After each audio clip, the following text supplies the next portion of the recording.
Princess Kate Middleton's announcement is bringing up the conversation of how to address a diagnosis like this with kids. And joining us today to move this conversation forward is Steve Carlton. He's a licensed clinical social worker. Thank you so much for being here, Steve. My pleasure. Such a tough conversation. I mean, even with adults and then even more so with children. How would you share with people maybe some ways to guide that conversation? You know, I think the most important thing to think about is it's important to use the words and to be open and honest about it. There's not hard and fast rules for everyone, but in general, I think erring on the side of talking about it with kids is important. Yeah, I think we were just sharing our own personal experience. And when I had a relative, when I was young, diagnosed with cancer, I remember the first thing that was told to me was from a bus driver rather than from my parents. And the bus driver said to me, "Hey, is he doing okay?" And I remember that was, "Oh, there's nothing wrong," right? And so it's little things like that that you remember even as an adult. Yeah, and that's really hard because you want, the most scared your kids are going to be is when they don't know what's going on, but they're noticing changes. They're noticing mom and dad are going to the hospital more. They're noticing you're not doing the same things, right? People are more tired, more sick. And so that lack of information actually can cause more anxiety.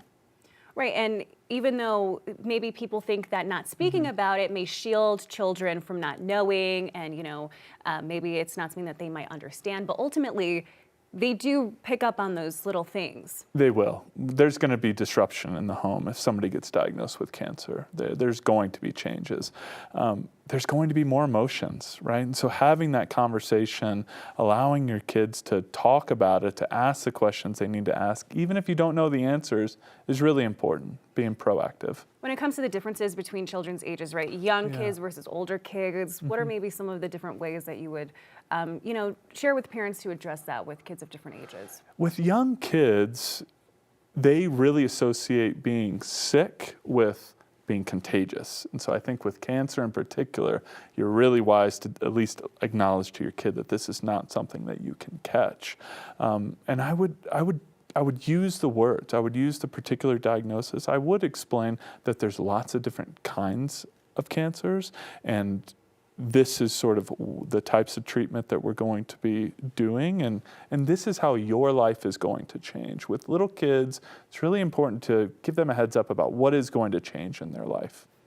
Yeah, and ultimately, right, kids know at the end of the day. And then this conversation with, Princess Kate Middleton, how do you think maybe that's changing the platform of how people are thinking about this conversation? Yeah, well, the Kate Middleton thing is so complicated. They really just gave her no privacy at all. But yeah, she has kids that sort of range from very little to, I don't think any of her kids are older than 10.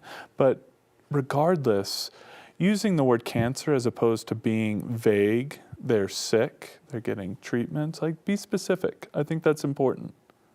Yeah, and if you're specific, then it's something that kids can kind of hold on to, and then they can maybe understand something that's not easily understandable to them. Yeah, and it's going to take them a little time to absorb. Don't be surprised. I know when I had this conversation with my kids just recently, we very quickly transitioned to, okay, it's time to go to gymnastics practice, or it's time to go to baseball practice. And that's okay. When your kids are sort of very quickly transition out, just know they're still absorbing, and it's going to take some time, and there might be bigger emotions and things that come out of it after that. Well, thank you so much for having this important conversation with us, Steve. We really appreciate it, and we'll be back right after this break.